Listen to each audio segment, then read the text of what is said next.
India's finest Medicover Hospital now opened exclusive hospital for women and children opposite High-Tech Charminar. Medicover Women and Child Hospital. విజయదుందుబి మోగించిన Nara Yuvagalam ఒట్టుడు ఇంతై అంతై ఎంతో ఎత్తుకు పెరిగినట్టుగానే జనవరి 27న మొదలైన నారా యువగళం ప్రభుత్వ దమనకాండను ఎదుర్కొని అనేక యువతీ యువకుల యొక్క సహకారంతో 253 రోజుల దాకా ప్రయాణించి విజయవంతంగా మొన్న 20వ తారీఖున విశాఖపట్నంలో బ్రహ్మాండమైన బహిరంగ సభ ద్వారా ముగిసింది. దీనికి సహకరించిన నాయకులకి, వాలంటీర్లకి, ప్రజలకి మేము ధన్యవాదాలు చెబుతున్నాం. తప్పుడు కేసుల్లో పెట్టి చంద్రబాబు గారిని జైలుకు పంపించిన మొక్కవోని ధైర్యంతో దేశవ్యాప్తంగా, ప్రపంచవ్యాప్తంగా చంద్రబాబు గారికి చెప్పిన మద్దతు ఇచ్చిన ప్రజలందరికీ, తెలుగు ప్రజలందరికీ మేము ధన్యవాదాలు తెలియజేస్తూ ఉన్నాం. ఒక నీతివంతమైన పరిపాలన ఇచ్చి రాష్ట్రాన్ని ముందుకు నడపడంలో విశేష కృషి చేసి ఉమ్మడి రాష్ట్రంలో అభివృద్ధి పందాలో నడిపిన చంద్రబాబు గారిని ఏదో రకంగా తప్పుడు కేసుల్లో ఇరికించాలని, తద్వారా నారా లోకేష్ గారు యువగళాన్ని కూడా నిరోధించాలన్న ప్రయత్నం. కానీ అన్ని ప్రయత్నాలు బెడిసికొట్టినాయి. సత్యం జయిస్తుంది, సత్యమేవ జయితే. కొందరిని కొంతకాలం మోసం చేయొచ్చు, అందరినీ ఎల్లకాలం మోసం చేయలేరు. ఈ ముఖ్యమంత్రి తప్పుడు ఆరోపణలు, ఏ ఒక్క ఆరోపణకి సాక్ష్యాలు, ఆధారాలు లేకుండా పిల్లి మొగ్గలేస్తా ఉన్నాడు. తన నిజ స్వరూపం ఇవాళ బహిర్గతం అయిపోయింది. వైఎస్ఆర్ పార్టీలో వెనుకబడతా ఉంది. ఫ్యాంట్లు ఎప్పుడో చెప్పా, ఫ్యాంట్లు తడిచిపోతా ఉన్నాయి. ఎన్ని ఫ్యాంట్లు వచ్చినా కూడా సారిపోవట్లే ఆయనకి. ముఖ్యమంత్రి గారు ఏమి చేస్తున్నాడో ఆయనకే తెలియట్లే. ఇవాళ కుండ మార్పిడి చేసినట్టుగా మార్పిడి చేస్తూ ఉన్నాడు. పాపం చదరంగంలో పావులు కదిలించినట్టు కదిలిస్తూ ఉన్నాడు. ఆ చదరంగంలో ఏదో పరమపద సోపానంలో పైదాకా వెళ్ళి పెద్ద పాము నోట్లో పడ్డట్టే జగన్మోహన్ రెడ్డే పడాలి ముందు. ఆ పెద్ద పాము జగన్మోహన్ రెడ్డి. ఎందుకంటే వీళ్ళంతా పిల్లకాకులు, ఏదేదో తప్పులు చేశారు, అవినీతి చేశారు, అక్రమాలు చేశారు, ప్రజల్లో వ్యతిరేకత వచ్చింది కనుక వీళ్ళని అక్కడ మారుస్తున్నా ఇక్కడ మారుస్తున్నట్టే. అసలు జయం ఈ రాష్ట్రాన్ని చిన్నాభిన్నం చేసిన జగన్మోహన్ రెడ్డి మాత్రమే. నవతరానికి ప్రతినిధులైన యువకులు కానీ, గడపదాటిన మహిళలు కానీ ఇవాళ సన్నద్ధమై వస్తూ ఉన్నారు. ఒక పోరాటం చేయాలి, మన బిడ్డల భవిష్యత్తు కోసం, రాష్ట్ర ప్రగతి కోసం మనం చేయి కలపాలనే ఆలోచనలోకి వచ్చారు. ఇవాళ పవన్ కళ్యాణ్ గారు, చంద్రబాబు గారు కలిసికట్టుగా ముందుకు సాగటం పాపం వైఎస్ఆర్ పార్టీకి మింగుడు పట్టంలో. కులాల మధ్య చిచ్చు పెట్టి, మతాల మధ్య చిచ్చు పెట్టి, కోడికత్తి లాంటి డ్రామాలాడి, బాబాయ్ హత్యని ఎవరి మీదో నెట్టి సానుభూతి పొంది అధికారంలోకి వచ్చిన వాడు, తల్లిని చెల్లిని బయటికి సాగనంపిన వాడు రాష్ట్రంలో ఎవరికి రక్షణ కల్పిస్తాడో ఆలోచన చేయండి. అందుకనే ఈ రోజున ఈ ప్రభుత్వ దమన నీతిని ఎండగడుతున్నాం. ఏమిటి సాధించింది యువగళం? 4554 మహజర్లు స్వీకరించింది. వివిధ విజ్ఞప్తులు, వ్యక్తిగత సమస్యలు, వృత్తిదారుల సమస్యలు, రైతాంగ సమస్యలు, రహదారులు, నీటిపారుదల, మంచినీరు, విద్య, వైద్యానికి సంబంధించిన ఎన్నెన్నో విజ్ఞప్తులు వచ్చినాయి. ఎక్కడ ఒక్క విజ్ఞప్తి కూడా గాలికి వదిలేయడం. ఎవ్రీ బిట్, ప్రతి విజ్ఞాపన ఎవరిచ్చినా సరే లోకేష్ గారు ప్లానింగ్గా తీసుకున్నారు. వాటన్నిటిని అనాలిసిస్ చేస్తూ ఉన్నారు, కంప్యూటరీకరణ చేశారు. మనం అధికారంలో రావడంతో ఈ గ్రీవెన్స్లో వీటన్నిటికీ పరిష్కారం చూపాలి. ఏది చేయగలమో, ఏది చేయలేమో చెప్పేలాగా మన కార్యాచరణ ఉండాలి. కష్టసాధ్యమే. రాష్ట్రాన్ని అప్పుల సుడిగుండంలోకి నెట్టారు. ఫలితాలు మాత్రం శూన్యం. అలాంటి పరిస్థితుల్లో రేపు అధికారంలోకి వచ్చాక ఒక పక్క సంక్షేమం, అభివృద్ధి, అనేక రంగాలను మళ్ళా పునరుత్తేజాన్ని కల్పించాల్సిన అవసరం ఉంది. చిత్రమైన రహదారులు బాగు చేయాలి, వ్యవస్థను బాగు చేయాలి, తప్పుదారి పెట్టిన అధికారులు దారిలో పెట్టాలి. ఇవన్నీ కూడా గురుతర పరిస్థితులు. శాంతి భద్రత కాపాడాలి. సమాజంలో హక్కులు ఉన్నాయి. ప్రజాస్వామ్య దేశంలో రాజ్యాంగం హక్కులు ఇచ్చింది. అంబేద్కర్ మహాశయుడు టీం బ్రహ్మాండమైన ఒక రాజ్యాంగాన్ని కల్పించి ప్రజాస్వామ్య మనుగడకి ఎలా ఉండాలి, న్యాయ వ్యవస్థ ఎలా ఉండాలి, లెజిస్లేచర్లు ఎలా ఉండాలి, ఎగ్జిక్యూటివ్స్ ఎలా ఉండాలని ఒక నిర్దేశం ఇచ్చింది. వాటన్నిటిని అద్దులు జరిపేశాడు. కోర్టులు నాకు ఇష్టం వచ్చి నడవాలి, అధికారులు డిక్టేటర్షిప్ లాగా నడవాలి, ప్రతిపక్షాలు గొంతు తెరవకూడదు, బాధితులు మాట్లాడకూడదు. మాట్లాడితే కేసులు పెడతావు. ఇంకెన్నాళ్ళు పెడతారా సన్యాసులారా? చచ్చి చెడు ఇంకో 100 రోజులు పెడతావు. ఏ కేసు నిలబడేది కాదు, ఏ కేసు నిలబడేది కాదు. చంద్రబాబు గారిని జైల్లో పెట్టి, పవన్ కళ్యాణ్ గారిని రాష్ట్రంలో రాకుండా చేసి, లోకేష్ గారు యువగళం లాంటిది కొనసాగకుండా చేసి ఆగిద్దా? ప్రజా ఉద్యమం ఆగుద్దా? ఎంతరో నీ ఎంతరో కాలగర్భంలో కలిసిపోయారు. నువ్వెంత జగన్మోహన్ రెడ్డి? 151 మంది ఎమ్మెల్యేలను ఇచ్చి 32 మంది ఎంపీలను ఇస్తే సిగ్గు శరం లేకుండా రాష్ట్రాన్ని గాలికి వదిలేసి నీ కేసుల కోసం, నీ జైలు నుంచి విముక్త కోసం నువ్వు పడే తిప్పల వల్ల రాష్ట్రం నాశనం అయిపోయింది. కేంద్రం ఇచ్చిన నిధులు ఉపయోగించుకుంటూ అట్రప్లాప్ అయ్యావు నువ్వు. అట్రప్లాప్ రోజుకోటి వస్తూ ఉంది. ఎంఎన్ఆర్జీసీ నిధులు ఎలా దారి మళ్ళీ చెబుతున్నారు. విశాఖ ఉక్కుకి ఏ విధంగా గండి కొడుతున్నావో చూస్తున్నారు. ఎయిర్పోర్ట్లు ఎందుకు ఆగిపోయినాయి? నడిచే ఎయిర్పోర్ట్లు ఆగిపోతున్నాయి ఇవాళ రాష్ట్రంలో. ఇవాళ రైల్వే జోన్కి భూమి ఇవ్వలేకపోయిందంటే ఆగిపోయింది. నేషనల్ హైవేస్, రైల్వేస్ వాటికి సంబంధించిన భూమి సమీకరించి ఇవ్వనందువల్ల అవన్నీ ఆగిపోయాయి రాష్ట్రంలో. అదే పక్క రాష్ట్రాల్లో నడుస్తున్నాయి ప్రాజెక్టులు. ఈ దుర్మార్గ ముఖ్యమంత్రి వల్ల, ఇది ఆ చేతగాని దద్దమ్మ వల్ల ప్రాజెక్టులన్నీ గండి కొట్టుకుపోయి రాష్ట్రంలో జాతీయ రహదారులు ఆగిపోయినాయి, రైల్వే డబ్లింగ్లు ఆగిపోయినాయి, రైల్వే కొత్త లైన్లు వేసే మార్గాలన్నీ ఆగిపోయినాయి. ఇదే నిర్వాహకం నువ్వు చేసింది. విద్యారంగాన్ని ఇప్పుడు ఇస్తాడట జీవోలు. 4.5 ఏళ్ళు గాడిదలు కాసావా? ఎన్ని గాడిదలు కాసావు? పోనీ గాడిదలన్నా కాస్తే మంచిదే, బొరువన్నా మోతాయి. ఏం గాడిదలు కాసావు? ఎందుకు జీవోలు విడుదల కాల? అసలు ఏ జీవో ఇచ్చావు? ఎందుకు బయట పెట్టట్లేదు నువ్వు? జీవోలు రహస్యమా? ప్రభుత్వ జీవోలు రహస్యమని ఎవడు చెప్పాడు? కొంతమంది తొత్తులైన అధికారులను పెట్టి నీ ఇష్టమా రాజ్యం?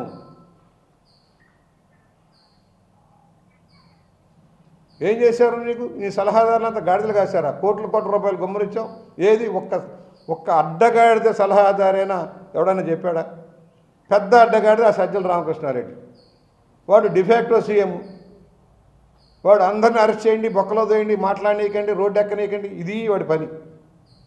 ఈ సన్యాసి రేపు ప్రభుత్వం మారాక ఫస్ట్ ఇతన్నే బొక్కలో దోసేది.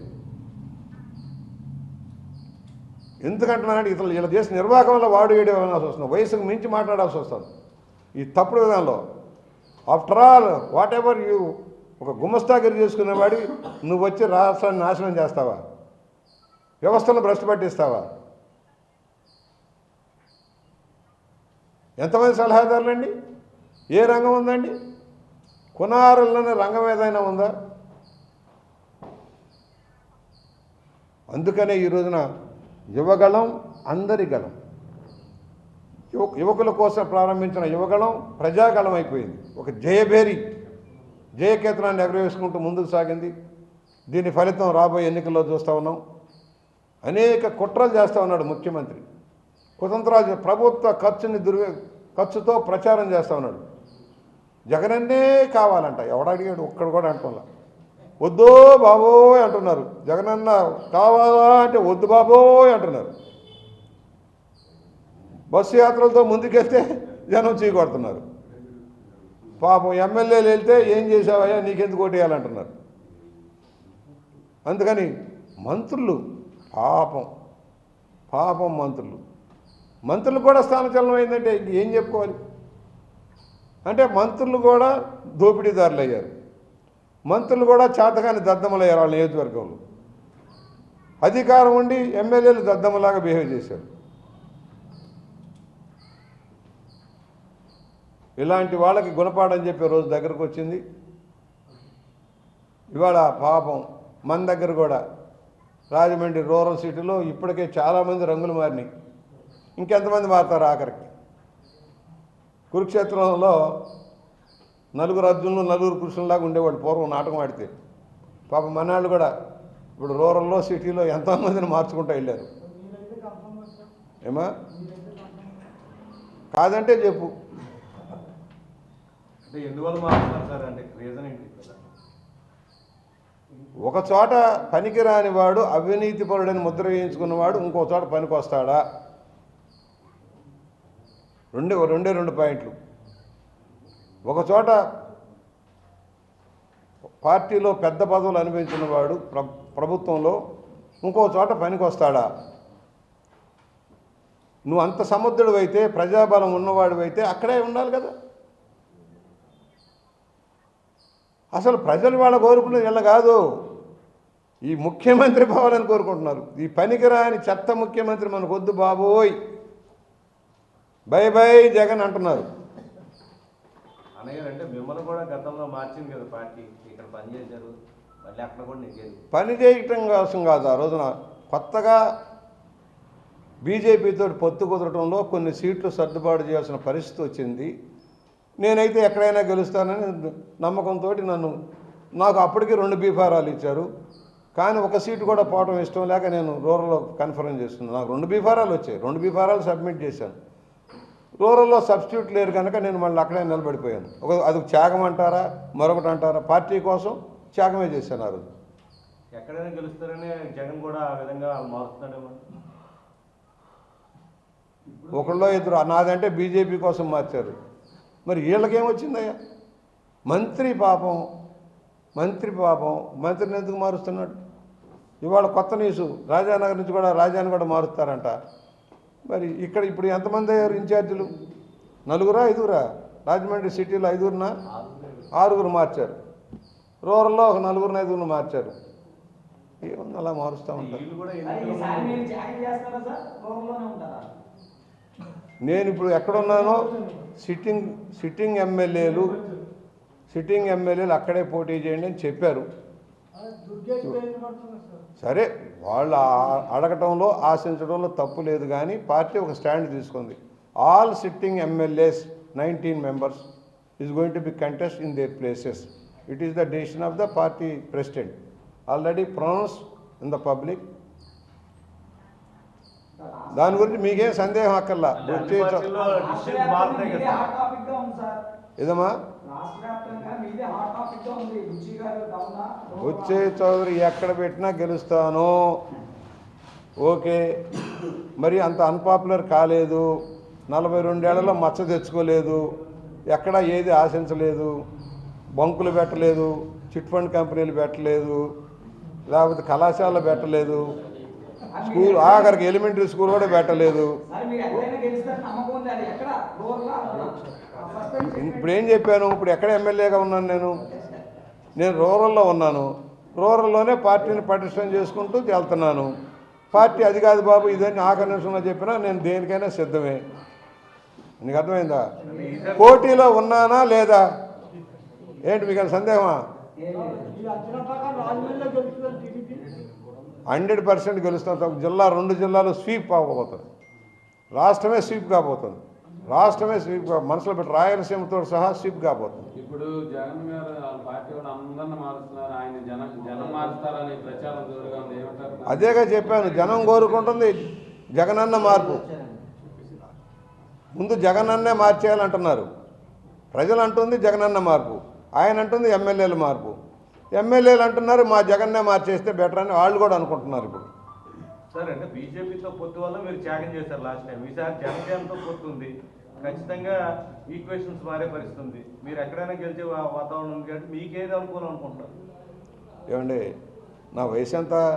ఇప్పుడు నీకులాగా కుర్రాళ్ళకి గెంతుతున్నాను, వయసు పెద్దదే కానీ నీకులాగా గెంతుతున్నాను. నాతో మీ కుర్రాళ్ళకి గెంతటంలా నేను గెంతే పరిస్థితి నేనే హాయిగా రిటైర్ అయ్యి విశ్రాంతి తీసుకునేవాడిని, పోయేదేముందని. సార్ ఇప్పుడు వైసీపీలో ఉన్న సిట్టింగ్ ఎమ్మెల్యేలు కొంతమంది సీట్ కేటాయించలేదు వైసీపీ, అయితే వాళ్ళు టీడీపీతో టచ్లో ఉన్నారంటే వాళ్ళకి వేరే ప్లేసెస్లో అంటే ఇప్పుడున్న టీడీపీ కోసం కష్టపడ్డ ప్లేసెస్లోనే స్థానాలు కల్పిస్తారంటున్నారు. అంటే అవి వస్తే ఎలాంటి అవకాశాలు ఉంటాయండి? సత్యా వచ్చిన సీటు పార్టీలో చాలామంది ఉన్నారు, పార్టీ కోసం అంకితభావంతో పనిచేసిన వాళ్ళు. 4 ఏళ్ళుగా పోరాటం చేస్తున్న వాళ్ళు, 25 ఏళ్ళుగా పార్టీని అడ్డుపెట్టుకున్న వాళ్ళు, పార్టీ రావాలని కోరుకుంటున్న వాళ్ళు, ఈ ప్రభుత్వ దమనకాండను ఎదుర్కొంటున్న వాళ్ళు, వివిధ సామాజిక వర్గాల వారు, వాళ్ళందరూ ఉన్నారు తమ్ముడు మనకి. లాస్ట్ టైం ఇలాగే బయట వాళ్ళని తీసుకురావడం వల్లే కదండి మీ పార్టీ దెబ్బ. అప్పుడు నేనే ఎదుర్కొన్నాను, ఇది మంచిది కాదని చెప్పాను, దానివల్ల నష్టపోయాం. ఇవాళ ఆ పరిస్థితి లేదు. ఇద్దరూ కూర్చొని, పవన్ కళ్యాణ్ గారు, చంద్రబాబు గారు కూర్చొని డిస్కస్ చేసి ఈ బలాబలాలను బట్టి ఎక్కడైతే గెలుపు గుర్రాలు ఉంటాయో చూసి నిర్దేశిస్తారు. దాని గురించి మీరు నేను ఆలోచించాల్సిన అవసరం, నేనైతే ఆలోచించను. రకరకాలుగా పేపర్లో, టీవీల్లో, వాటిలో, వీటిలో, సోషల్ మీడియాలో నా భవిష్యత్తు నీ భవిష్యత్తు మాట్లాడారు.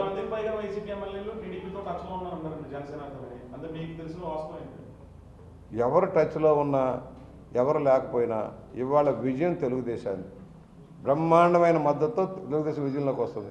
సరే, దింపుడు కళ్ళ ఆశంలాగా ఆఖరిలో కొంతమంది వస్తానికి ప్రయత్నం చేస్తారు, కానీ వస్తే వెనకమాల కూర్చొని వెనక బెంచుల్లో కూర్చొని ఈ పార్టీకి సపోర్ట్ చేయమని భవిష్యత్తులో చూసుకుందాం. వాళ్ళు వచ్చేవాళ్ళు భవిష్యత్తులో చూసుకుందాం. ఇప్పుడు వరకు మాత్రం అభ్యర్థుల కొరత లేదు.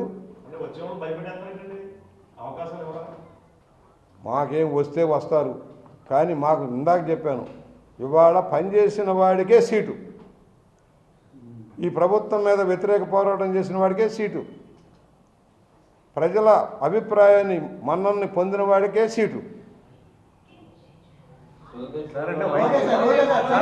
వైసీపీలో సీట్లు మారుస్తున్నారు, అదే సర్వేలు మీకు జరుగుతున్నాయా మీ పార్టీలో? ఎట్లా? ఏ పార్టీ అయినా సర్వే చేసుకుంటుంది, మా పార్టీ ఏం అతీతం కాదు. కేంద్రంలో నుంచి కూడా కొంతమంది స్వచ్ఛంద సర్వేలు చేస్తూ ఉన్నారు. ఒక పెట్టి 25 కోట్లు 50 కోట్లు ఇచ్చి దొంగ సర్వేలు చేసుకునే జగన్మోహన్ రెడ్డి ఉన్నాడు. టైమ్స్ నౌ అది ప్రింట్ అయ్యేది సాక్షి పేపర్లో. వాళ్ళకి నేషనల్ లెవెల్లో పబ్లిసిటీ కోసం ఒక 25 కోట్లు ఇచ్చి వాళ్ళతో చేయిస్తారు. వాళ్ళు ఏం చేస్తాడు, 175 సీట్లు 25 ఎంపీ సీట్లు అంట. వాడు మరి ఎక్కడ నుండి పాపం ఢిల్లీ నుంచి ఆపరేట్ చేస్తున్నాడు, కానీ 175 సీట్లు 20 సీట్లు వస్తాయంటే అది సాక్షిలో.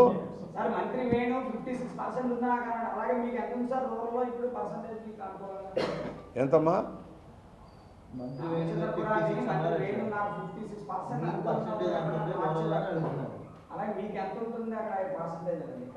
నువ్వు అనాలిసిస్ చేసి చెప్పున్నా, నువ్వు సర్వే చేసి చెప్తే నేను తెలుసుకుంటాను.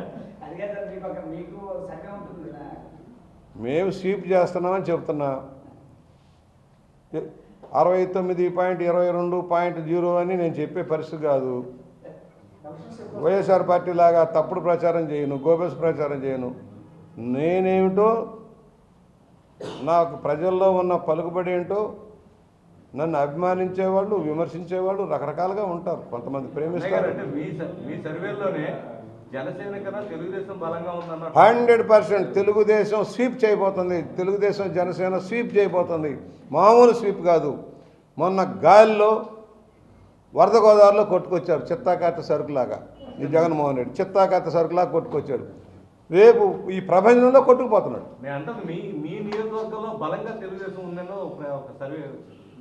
బ్రహ్మాండంగా ఉంది సార్. జనసేన కంటే ఎక్కువ ఉన్నా, ఇప్పుడు మనం ఓటింగ్ చూసేది కదా, మనం గెలిచాం. జనసేన కంటే ఎక్కువ ఉంటే కదా గెలిచాం. ఇవాళ ఓట్లు కాదు, సర్దుబాటు, ఫ్రెండ్లీ సర్దుబాటు ఉంటుంది. ఫ్రెండ్లీ సర్దుబాటు, బలాబలాలు ఎలా ఉన్నా ఫ్రెండ్లీ సర్దుబాటు. అడవిలో కూడా పెడతావా నన్ను తీసుకెళ్ళి నువ్వు? అందుకని గెలుస్తారంటే రంపచోడవరంలో పెడతావా, లేదా గన్నవరంలో పెడతావా? అది కాదయ్యా, ముచ్చేసరికి ఒక లిమిటేషన్ ఉంటుంది. ఇప్పుడు ఎవరు అడిగారు, మీరు పార్లమెంట్కి వెళ్ళిపోవచ్చు కదా, పెద్ద వయసు హాయిగానే అన్నారు. అంటే పెద్ద వయసు హాయిగా అంటే పకోడీలు తింటానుగా, పార్లమెంట్కి వెళ్ళేది పకోడీలు తినడానికి కాదు కదా.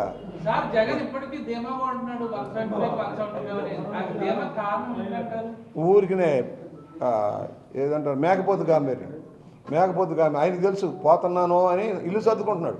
మరిన్ని వీడియోస్ కోసం ఛానల్ ని సబ్స్క్రైబ్ చేయండి. లేటెస్ట్ అప్డేట్స్ కోసం వాట్సాప్ ఛానల్ ని ఫాలో చేయండి. అండ్ లింక్ డిస్క్రిప్షన్ లో ఉంది.